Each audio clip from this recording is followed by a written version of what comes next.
اب میری بات دھیان سے سن، ہم تجھے بھائی کے سامنے لے کر جا رہے ہیں، یہ ان کا علاقہ ہے، ان کے سامنے عزت سے پیش آنا، اور اگر تو نے ان کے سامنے اپنے یہ چھوٹے چھوٹے ہاتھ پاؤں چلانے کی کوشش کی تو تمہارے لیے یہ بہت برا ہوگا، اس لیے ان کے سامنے انہیں حرکت دینے کی زحمت نہ ہی دو تو تمہارے لیے بہتر ہے۔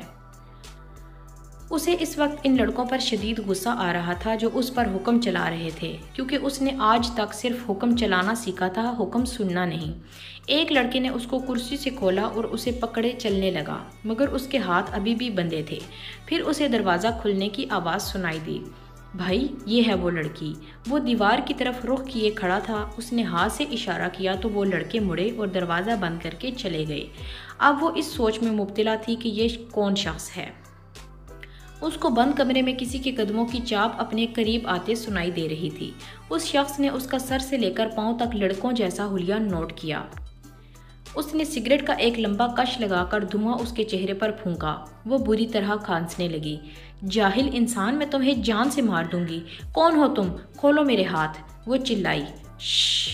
اس شخص نے سرگوشی کی جو کہ مہاویرا کو اپنے کان کے قریب سنائی دی۔ وہ اس کے پیچھے کھڑا تھا۔ اگر وہ ذرا سا بھی پیچھے ہوتی تو اس کی کمر اس شخص کے سینے کو چھوتی۔ میرے آدمیوں نے تمہیں سمجھایا نہیں کہ میرے سامنے کیسے پیش آنا ہے؟ اس نے تھوڑے سخت لہجے میں کہا مگر سرگوشی میں۔ میں تمہاری غلام نہیں ہوں جو تمہارے سامنے ادب سے پیش آؤں۔ میں مہاویرا سلطان خانزادی ہوں۔ Are you understand? اگر تم نے مجھے یہاں قید رکھنے کا سوچا ہے تو تمہاری بہت بڑی غلط فہمی ہے مسٹر۔ مہاویرا غصے سے بولی۔ اتنا غرور تمہارے لیے اچھا نہیں، تم میرے سامنے ایک چیونٹی سے کم نہیں، اس نے آرام سے کہا۔ مہاویرا اس کی اس بات سے چڑ گئی۔ میرا تم سے چیلنج ہے، میرے ہاتھ کھولو اور فائٹ کرو مجھ سے۔ اگر میں نے تمہیں زمین پر گرایا تو تم مجھ سے معافی مانگو گے اور خود ڈرائیو کر کے مجھے میرے گھر تک چھوڑنے جاؤ گے۔ اس نے مارشل آرٹ میں کلاسز لی تھی، اس لیے وہ فائٹ کرنا جانتی تھی۔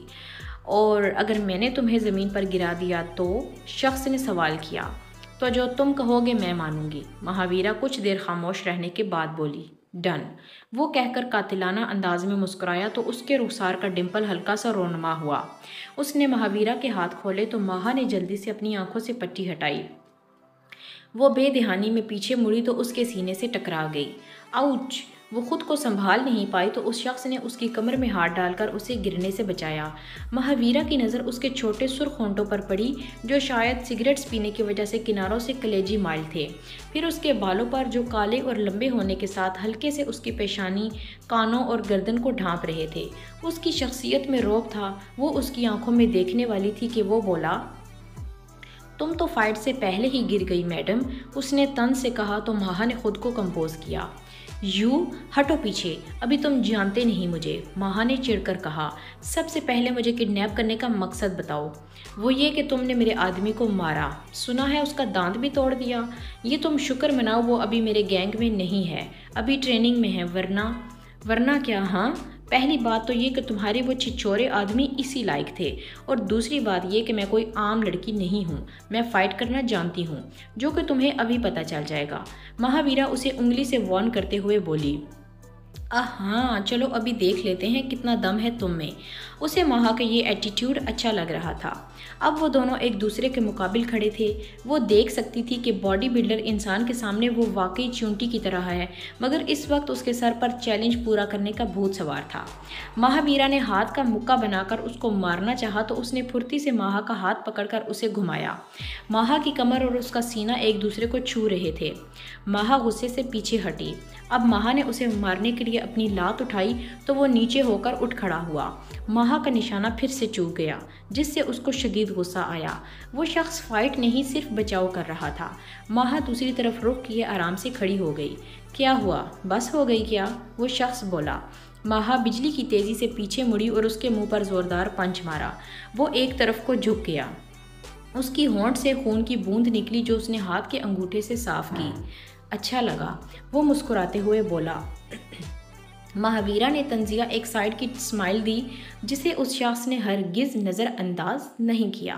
اب مہاویرا نے اپنے ہاتھ اٹھائے ہی تھے کہ اس نے اسے دونوں ہاتھوں سے پکڑ کر اپنی طرف کھینچا اور کمر میں ہاتھ ڈال کر اپنے ساتھ لگایا۔ دونوں کی نظریں آپس میں ملیں۔ ماہا کو اس کی آنکھوں میں عجیب کشش دکھائی دی، جیسے اس کی آنکھوں میں کئی راز چھپے ہوں۔ پھر اس شخص نے ماہا کی نیلی آنکھوں میں دیکھا۔ وہ ایسی نظروں سے اسے دیکھ رہا تھا کہ مہاویرا پر خوف طاری ہو رہا تھا۔ ماہا نے محسوس کیا جیسے اس کے دل کی دھڑکن تیز ہو رہی ہو۔ وہ اپنا مقصد بھولے اس کی آنکھوں میں دیکھتی رہی۔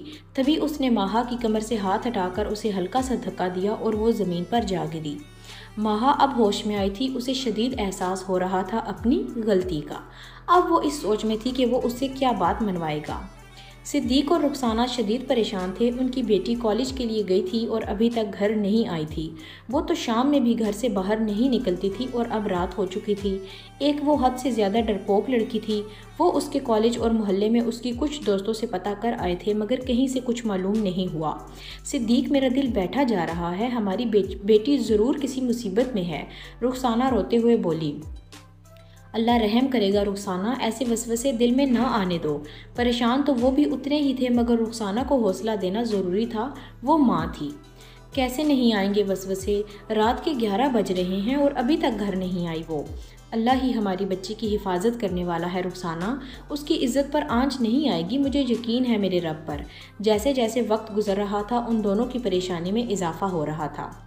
آہل گھر کے لان میں اپنی نیو گرل فرینڈ سے بات کر رہا تھا جب اس کی نظر گردش کرتی ہوئی اپنی گاڑی پر پڑی۔ اس نے لڑکی کو بائے بولا اور گاڑی کی طرف قدم بڑھائے۔ آہل نے گاڑی کا اندر سے جائزہ لیا مگر کوئی نہیں تھا۔ وہ اسے اپنا وہم سمجھ کر جانے لگا کہ گاڑی میں سے آواز آنے لگی۔ آہل نے ڈگی کی طرف دیکھا۔ وہ چلتا ہوا گاڑی کی بیک سائڈ کی طرف آیا اور ڈگی کھولی۔ وہ سہمی ہوئی ڈگی میں لیٹی تھی۔ جب تک آہل گھر پہنچا تھا وہ تکن اور پیاس کی شدت سے بے ہوش ہو چکی تھی اور ہوش آنے پر وہ مسلسل ڈگی کھولنے کی کوشش کر رہی تھی مگر اس سے کھل نہیں رہی تھی۔ شاید آہل نے اسے لاک کر دیا تھا۔ تم کون ہو اور یہاں میری گاڑی میں کیا کر رہی ہو؟ آہل حیران ہوا ایک انجان لڑکی کو اپنی گاڑی میں دیکھ کر مگر وہ خاموشی سے آہل کو دیکھتی رہی۔ آہل نے اس کو بازو سے پکڑ کر باہر نکالا۔ اسے وہ ڈری ہوئی لگ رہی تھی۔ پاگل لڑکی، کون ہو تم؟ بتاؤ مجھے، یہاں کیا کر رہی ہو؟ آہل غصے سے بولا تو وہ ہچکیوں سے رونے لگی۔ آہل نے اپنا سر پکڑا۔ اگر وہ اپنے پرسنل ہاؤس میں ہوتا تو کوئی پرابلم نہیں ہونی تھی مگر وہ اس وقت اپنے ڈیڈ کے گھر تھا۔ اگر اس کے ڈیڈ دیکھ لیتے تو 100 سوال جواب ہوتے کیونکہ سلطان صاحب آہل کے کسی بھی قسم کے کرتوتوں سے بے خبر تھے۔ دیکھو مجھے بتاؤ تم یہاں کیسے آئی؟ اس نے لہجہ نرم کیا تاکہ وہ لڑکی اس سے ڈرے نہیں۔ وہ کچھ بولنے ہی والی تھی جب سلطان صاحب نے آہل کو آواز دی۔ آہل نے اسے جلدی سے گاڑی کی ایک طرف نیچے بٹھایا اور خود دوسری طرف آ کر کھڑا ہو گیا۔ یس ڈیڈ۔ آہل تمہیں کتنی بار کہا ہے جب گھر ہوتے ہو تو ٹائم سے سو جایا کرو ورنہ تمہیں پارٹیوں سے فرصت ہی نہیں ملتی گھر آنے کی۔ یس ڈیڈ، میں بس سونے کے لیے آنے ہی والا تھا۔ اور یہ تم اپنی گاڑی کے پاس کیا کر رہے ہو؟ سلطان صاحب نے حیرانگی سے پوچھا۔ ڈیڈ مجھے لگا یہاں کوئی ہے مگر جب میں یہاں آیا تو بلی تھی، آہل نے بہانہ بنایا۔ ٹھیک ہے اب آؤ سونے کے لیے۔ Okay dead. سلطان صاحب جیسے ہی گئے آہل نے اس لڑکی کو اٹھایا۔ چلو میرے ساتھ۔ وہ پریشان بھی تھا اپنے ڈیڈ کی وجہ سے۔ مجھے گھر جانا ہے، اس نے روتے ہوئے کہا۔